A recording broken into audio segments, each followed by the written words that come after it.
जय श्री राम प्रेमी भक्तों। सारे पापों को भस्म कर देगा यह नाम जप।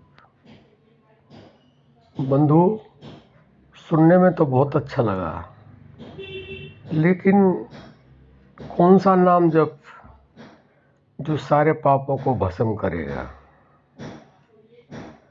यह सुनकर के बहुत अच्छा लग रहा है और अच्छा लगना भी चाहिए, क्योंकि हम जब पाप कर्म करते हैं तो उसका जो हमें रिजल्ट मिलता है, जो उसका फल मिलता है, वह दुख होता है। और दुख कोई चाहता नहीं, सभी सुख चाहते हैं।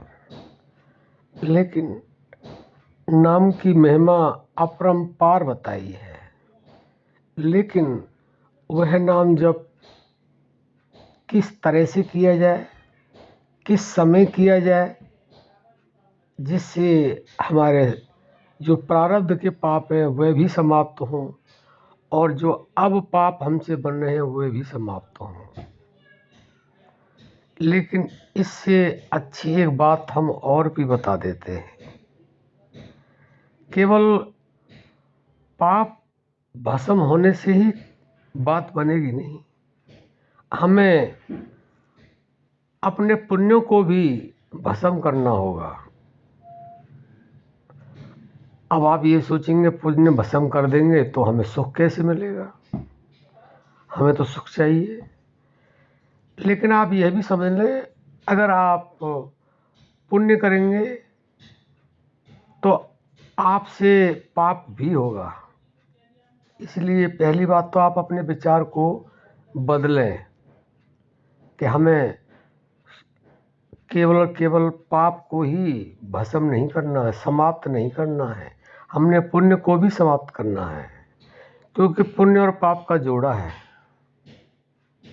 और वो नेचुरल है, वह रहेगा ही। इसलिए ये विचार हमारे मन में आता ही नहीं है। इसलिए हमें दुख भी भोगना पड़ता है और सुख भी। और वह निर्भर करता है कि अगर ज़्यादा हमने पाप किया तो ज़्यादा हमें दुख मिलेगा, ज़्यादा पुण्य किया तो ज़्यादा सुख मिलेगा। ये धारणा हमारे हर व्यक्ति के अंदर है, और जब तक ये धारणा समाप्त नहीं होगी तब तक हमारा जो लक्ष्य है पाप पुण्य से रहित होना, यानी कि खाली होना, जब तक हम खाली नहीं होंगे तब तक हमें कुछ मिलेगा नहीं। और क्या नहीं मिलेगा? हम किस लिए संसार में आए और क्या लेने के लिए आए, क्या देने के लिए आए, यह विचार भी आवश्यक है। और यह विचार जब तक आप अपने अंदर नहीं लेंगे, इस विचार को जब तक आप अपने विचार में सम्मिलित नहीं करेंगे, क्योंकि विचार तो हर समय हो रहा है, अच्छा भी है बुरा भी, वही पाप और पुण्य बन रहा है। तो राम नाम जप हम करेंगे और यह भी संकल्प लेंगे कि हमें न सुख चाहिए न दुख चाहिए, तो आपको न पुण्य मिलेगा न पाप मिलेगा। उसकी जो ऊपर की स्थिति है वह आनंद।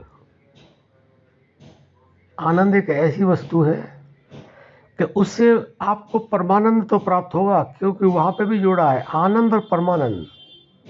आनंद आप स्वयं हैं, आनंद आप स्वयं हैं, आत्मा, और उसके साथ में जो जोड़ा है वो परमात्मा। तो आपको पूर्ण आनंद प्राप्त करना है, पूर्ण परमात्मा से मिलना है, तो वह जब ही होगा जब आपके पाप नष्ट होंगे, और पाप नष्ट होने के साथ साथ में आपके पुण्य भी नष्ट होंगे। नहीं तो फिर चक्र चलेगा, चक्र चलेगा तो फिर यही होगा, उसमें आपको सुख भी भोगना पड़ेगा, दुख भी भोगना पड़ेगा। तो केवल पापों की तरफ तो ध्यान दिया, अच्छी बात है। बहुत से लोग तो ऐसे भी हैं जो पाप करते ही चले जा रहे हैं और उस रास्ते को ढूंढते ही नहीं जिससे उनके पाप नष्ट हों, उनके पाप न मतलब समाप्त हों। तो ये बहुत अच्छी बात है कि कम से कम ये विचार तो रहता है कि हमारे पाप बुरे कर्म समाप्त हो ना, ऐसा कोई काम करे। तो ये सब कुछ राम नाम से ही होगा। लेकिन आप जैसे लगे हुए हैं ज़्यादातर लोग कि कोई राम राम राम राम कहते रहो पाप नष्ट हो जाएंगे, नहीं।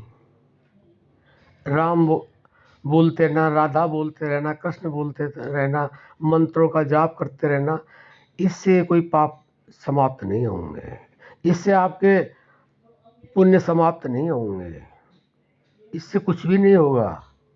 ये तो आपके मन की अपनी सोच है कि ऐसा कहने से ऐसा हो जाएगा, लेकिन ऐसा होगा नहीं और हो भी नहीं रहा है। आप स्वयं विचार करके देख लेना, हो भी नहीं रहा है। तो अब प्रश्न ये आता है कि फिर आगे करें क्या। आप मेन जड़ पर जाइए, मूल पर जाइए। देखिए, पेड़ की जड़ जो होती है वो मेन होती है, उसके बाद में उसमें पत्ते होते हैं, टहनी होती है, फूल फल होते हैं।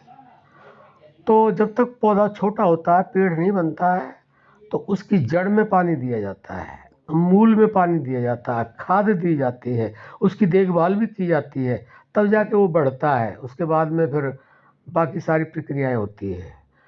अगर आप कभी पत्तों में, कभी उसके टहनियों में इस तरह पानी देते रहेंगे तो कोई फ़ायदा नहीं होगा। अगर वो पानी जो आप दे रहे हैं टहनियों में, पत्तों में, वो जड़ में अगर चला गया तो फायदा होगा, अन्यथा नहीं होगा। तो वो जा भी सकता है, नहीं भी जा सकता है। तो इसलिए हम जड़ में पानी देते हैं तो हमें फल की प्राप्ति होती है। इसीलिए जो राम नाम जप है वो क्या है, पहले जानना होगा। परमात्मा कहाँ रहता है, परमात्मा क्या है, गॉड क्या है, अल्लाह क्या है, वाहेगुरु क्या है। परमात्मा एक है तो जितने भी मनुष्य सबके लिए ही होगा और एक ही होगा, क्योंकि इस शरीर की जो संरचना है वो परमात्मा ने एक तरह से ही की है और माता के गर्भ में ही की है। तो उसके बाद में जब हम आगे जाएंगे, इतनी डीप में अभी नहीं जा सकते, तो किस तरह से हम राम नाम जप करें जिससे हमारे पाप नष्ट हो, हमें आनंद की प्राप्ति हो।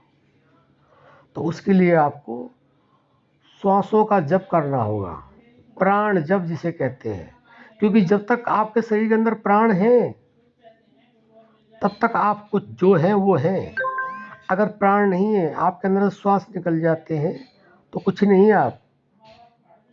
अगर राजा है तो भी मिट्टी, भिखारी है तो भी मिट्टी, बहुत ऊंचे पद पे है तो भी मिट्टी, आप खूबसूरत है तो भी मिट्टी, बदसूरत है तो मिट्टी, आप कमज़ोर हैं, बलवान बलवान है, कुछ भी हैं, आप मिट्टी हैं।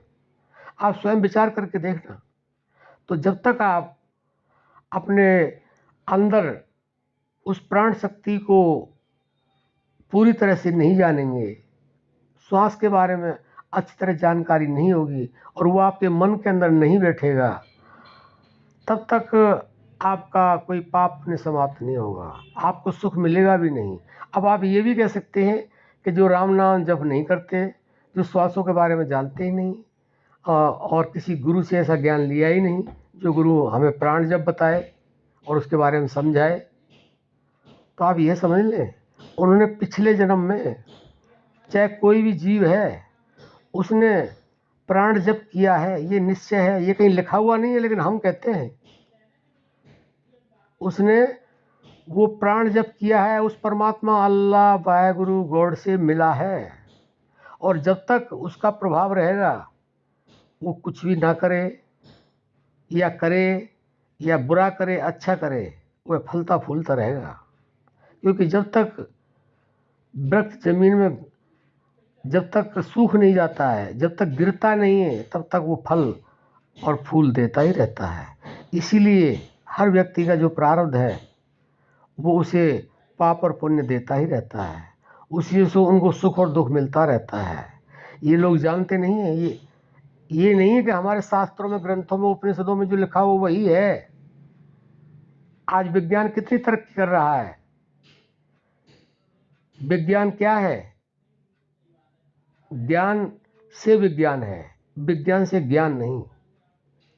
जब जो वैज्ञानिक है उनके अंदर जब ज्ञान प्रवेश करता है उनके प्रारब्ध के द्वारा, तब वो कुछ ऐसा कर पाते हैं जो नया होता है। तो क्या ज्ञान से नया कुछ नहीं हो सकता है? सब कुछ हो सकता है। जो विज्ञान से नहीं हो सकता है वो ज्ञान के द्वारा हो सकता है, वो ध्यान के द्वारा हो सकता है। लेकिन इसको सुन लेना तो बहुत आसान है, लेकिन लोग तो सुनते भी नहीं हैं, और सुन लेना भी आसान नहीं है। उसके बाद में उसको समझना और कठिन है, उसके बाद में उसको करना और कठिन है।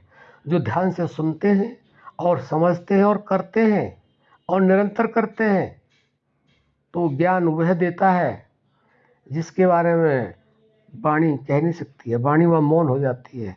इसलिए आप किसी गुरु से जुड़े जो प्राण जब जानता हो, और वही जानता होगा, जो जानता होगा वही जना सकता है। तो आप प्राण जप करना शुरू करें और निरंतर करना शुरू करें, और कुछ करने की ज़रूरत नहीं। और यह नाम जप वह है, इसके लिए कहीं जाना नहीं पड़ता है, कहीं आना नहीं पड़ता है, कोई दीपक जलाना नहीं पड़ता है।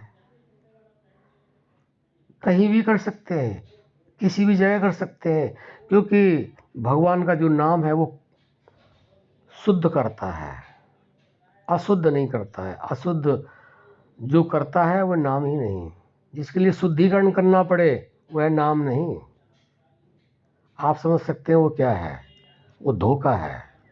तो इसलिए हम आपसे नम्र निवेदन करते हैं कि आपने भक्ति करनी है, नाम जप करना है, अनंत काल तक सुख प्राप्त करना है, आनंद प्राप्त करना है, जन्म मरण से छुटकारा प्राप्त करना है, तो केवल और केवल आप प्राण जप करें और ऐसे किसी गुरु से मिलें जो आपको अपने मुखारविंद से वह आपको बताए कि इस तरह से आप प्राण जप करें। उससे आपको जितना आप कहेंगे करेंगे उतना धीरे धीरे आपको मिलता हो चला जाएगा। और अगर आप जीवन पर्यंत करते हैं तो आपको वह सब कुछ मिलेगा जो आपकी सोच से भी परे होगा।